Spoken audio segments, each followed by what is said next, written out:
Yo, what's going on? This is Comedian Buddha here in the Gameroom podcast with the Nevah Bluffin family.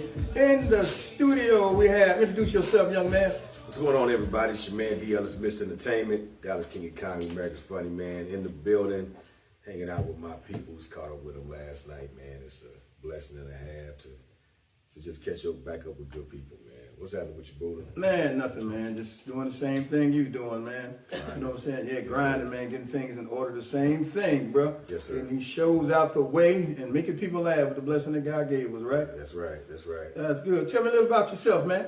Oh man, I'm originally from Texarkana, man. Okay. Doing my thing. I've been living in Dallas for 28 years now. Okay. And shoot, man, it's been a straight blessing. That's my boy Blue, but I can't answer right now. So been doing comedy for that long as well as music. Been doing music since I was 12. You want to Google your boy, do D Ellis with a dollar sign. That's D period Ellis, dollar sign, man. And I met these good people at Labor Day Fest years ago. Okay. And we've been cool ever since. We were trying to do some other stuff, man. But God always has a plan of realigning stuff back up, man. So it's been a nice year. I lost my dad last year on Christmas Day. And my condolences. I know what that feel like. My father was my best friend too as well. Yeah, man, that was my dude, man. To you as well. Yeah. So I know he would want me to come out here and do my thing, and I have a lot of fun. So I just recently, after every show, stopped breaking down. So you know what I mean. So it's a process, bro. You know what I mean. But I've been with everybody named Mama. So it's about to go down this year, man. I'm going to go live too, so I need to do that as well. So you said music, huh? You like, that same thing. I started out with music. I didn't know comedy was going to be like the thing for me. Yeah. I thought it was just the music because I was born singing. Yeah. But then that's when everything else started to happen. So started singing. Talented. Yeah. Then rapping came. Then all of a sudden I became a dancer in Chicago. Yeah. I love dancing too, man. One of my partners I danced with, Sweet LD from O-Town 357. I had a chance to bring out MC Hammer at a show, which is undoubtedly one of my heroes. Man. Okay. Toured with Charlie Wilson, Shaka Khan.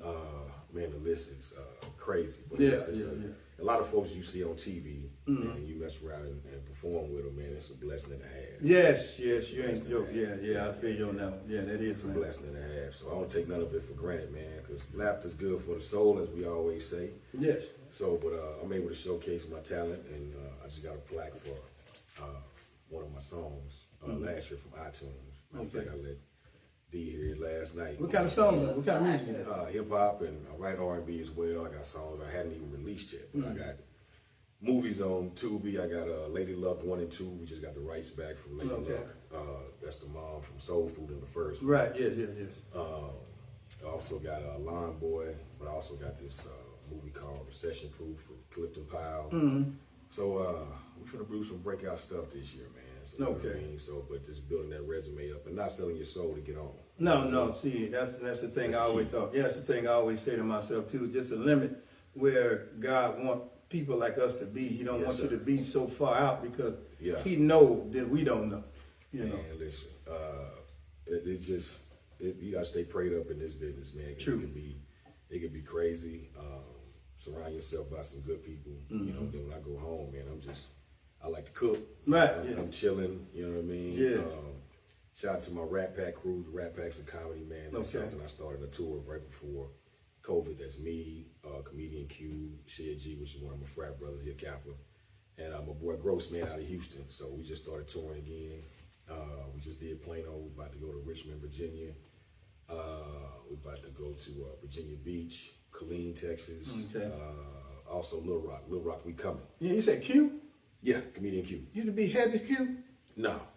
You know what I'm talking about? You talking about Quinn? Yeah, to Quinn. Quinn. Quinn Hudson. Yeah, Quinn Hudson. That's my guy too. Yeah, I San Antonio. Yeah. I did a lot of shows with Quinn, man. Me and the Q did Great dude. Great fun, real good dude, man. He used to be big, but now he, now he got that white woman. He's a little smaller now.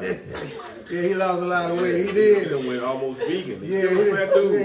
Yeah, he done went super famous. Eating cauliflower. Yeah. That's it. Yeah. Yeah, with a white woman, you lose all flavor and taste. He used tasty beans, no tasty beans. You ever seen them in the store? No tasty beans. He in that mug, man. He messed around and cooking real beans with just water, no seasoning. Yeah. He boiling his chicken. You know. Hey, if you season it, boiled chicken is He good.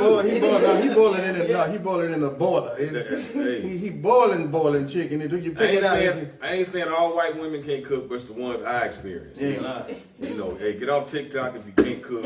Instagram, MySpace, I don't give a damn where you Right, at. yeah. One girl cooked for me, man, didn't have nothing in it. I thought I was just tasting foam. This foam? I don't know what kind of You got some seasoning? She said, no, I got some salt, but there's no salt. I said, you keep that too. No salt is no salt. I ain't never heard of that till I was there. You know what I'm talking about, that no salt? Yes, sir. Yes, sir. I know exactly. I threw that away. Yes, sir. Nigga, Quick, fast, I want everything that's supposed to come to me. I need to taste my food. How you gonna barbecue and next thing you know, you don't put it on the grill? This kind of bro. Yeah, man. Crazy. So how long you been doing comedy? 28 years, man. Okay. So shout out to my OG. Thank you, baby. Shout out to my OG. He's in California now, but Joseph Fox was one of the ones that helped me get started in the comedy game. No, okay. And we were doing it a Wednesday night in Dallas at this place called Caribbean Grill. Okay. And then once I got on at the Improv, we got this white guy named Chris, man. He told me to come back. I had 7, 8 jobs, and then my ass got fired from like 7, 8 jobs. Yeah.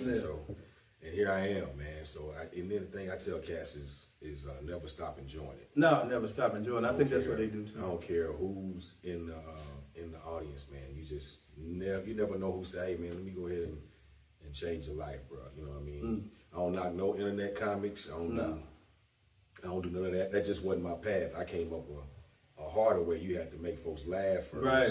And make your money. You know what I mean? And then I'm watching the stuff with Cat Williams and Monique Lord. Yeah, I know, man. So you was one of them guys. You was in the same boat when back then they giving us $25 for like 20 minutes, 10 minutes and stuff. Remember that? Oh, they still do that in California. For real? Yeah, man. they still do it at the Improv. They give you $10 At the Improv. At the Improv. But it's the exposure. But you know what I mean. But my thing is, even with me, certain comics I still pay them.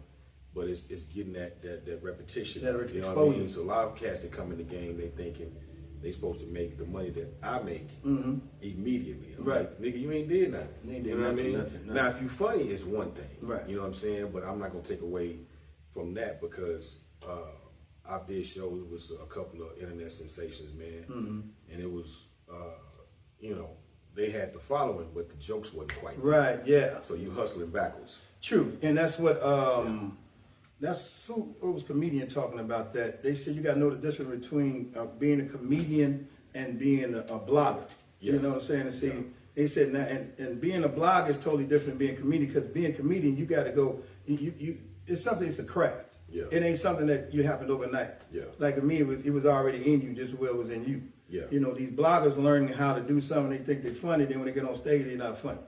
You know, I've seen a few of them. Oh man, I've seen them. I've seen it, and they get in their bag, man. Yeah. I'd rather be known for my hard work, and I got a team that's starting to do a lot more. I got so much footage that it's crazy. I did about 25 minutes last night when I telling the joke. Right. You know what I'm saying? I did maybe 1 or 2 jokes, but you read in your room. It was a crowd I loved, and I sit there and dissect what I feel like is gonna work, but I'm at that point now. I'm like, okay, this is gonna work. This is gonna work, and you got to be confident in what you're doing, right? And you deliver it, and then at the same time, I'll be right there on that line where you're not really offending nobody, and if they start laughing with you, that's when you got them too. So true. Yeah. It takes a lot, man, to make people laugh. It ain't easy what people think. No. You got to have the craft. Cause see, me myself, I don't know if you do this. I learned it from Bernie. Now I ain't learned it from Bernie, but I found out Bernie did the same thing. So he actually said, Bernie, how you come up with your skits? He said, in my sleep. And I looked, I said, I do the same thing. Yeah. You know, I come up with certain things in my sleep because I think a lot. And when I'm sleeping, and the main thing I do, I come up with a skit, and I use it, record it. And so your music, and you said you love your music too. Yes. So you do R&B, hip hop. Hip hop. Yeah, but I'll sing on stage, and I was able to showcase a lot of that stuff when I was on the road with Shaka Khan. Was able to rap, was able to sing with her band. Right. We were supposed to do 48 cities just for 2010, but Warner Brothers didn't put up the other million. Right. Wash, which is one of the biggest promoters in the game down in Dallas, Texas. Right, yeah, I heard that guy. Oh, he's I heard super him. big. But how I got with him was Ricky Smiley's old manager. Okay. So that's what made Al Wash call me. And he was just like, he called me like, hey, what's that? Al Wash. He said his name twice. Al Wash. Say, nigga, I heard you sing, dance, rap, and, some of everything. And we went on the road. That was the first time a cat paid me for rehearsal, which is basically unheard of. So whatever they pay you for your salary, they pay you half of that for your rehearsal. Right. Yeah. So, and then shout out to, rest in peace to Shelly Gary, man. He was the first cat to put me in play. So that was he was a real big influence on me. He gave me a shot when nobody would give me a shot in a play like that. But he took me on the road as a comic, and one of the first shows we went to was in Houston. We did Beauty Shop under new management. The play we got a Thursday through Sunday run, and then Thursday we got booed, and he put me in the spot where the gay dude was playing. Ooh. Yeah. You had to do one of Charles and White. Man. Charles, you're like, do you ever heard of Charles? Like, no. Did you see it? Man, You see that when they did the Charles and White, man? Nah. When they brought out the girl? What's the name of the side? The little with the broken hip. Yeah. They played a trick on me. Yeah, you see him? Oh, no, A chick with a broke hip? Yeah, she disabled, but you know what I'm saying? He disabled. The disabled drag So, Charleston was sitting up there talking. He's like, yeah, I'll take her. Then she said, well, what about her? Whatever her name is. She came out. He said, what?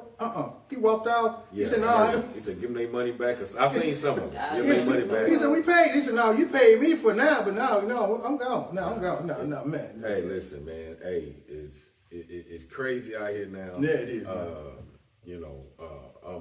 I'm strictly clickly. Yeah. I don't do nothing else. No. So leave it where it is. Hey, whatever you identify as pronoun, subject, verb, whatever. Right. It is what it is. It is. I'm old school. Yeah. So, you're not finna force me to do nothing crazy. You're not finna Terry Crews me. I don't see, and everybody different. Right. Everybody different, but I ain't finna sit up there and let no dude grab my nuts though. No. Nah, You wouldn't get a hand down there before you ever reach. Y'all gonna read about my ass. Yeah. I'm telling you that shit right now. You gonna read about my ass. You know what I'm saying? It's a damn shame. So you wanna grab my wrist, your wrist gonna be permanently gay. Yeah. You walk around like this. That's it. You gonna be wow, for real. Yeah. So what you think about, man, the beginning of the year, Cat Williams just exploded on the internet. He tore the internet up, man. It's still going like 60 million. And Monique hit 1.7 million in 5 hours. Oh, yeah. Yeah, and I'm like, okay, I saw that interview last night. She had a lot to say about Oprah. And a few other people. And what I think is it's just that time of coming out. A lot of people are just saying, look, we just go ahead and just tell the truth. Yeah. And the people know what's going on. Yeah. And how certain things act up. Like what Oprah was saying she was saying that Oprah took all her parts from one show to another show. Well, this is how I really kind of. What you think? Yeah, what you think about all that, man? I performed with Monique. She was. I can't speak for everybody, but she was the sweetest thing to me. Put her arm around me, gave me some advice. Same with Steve Harvey. Right. I did a few shows with Steve.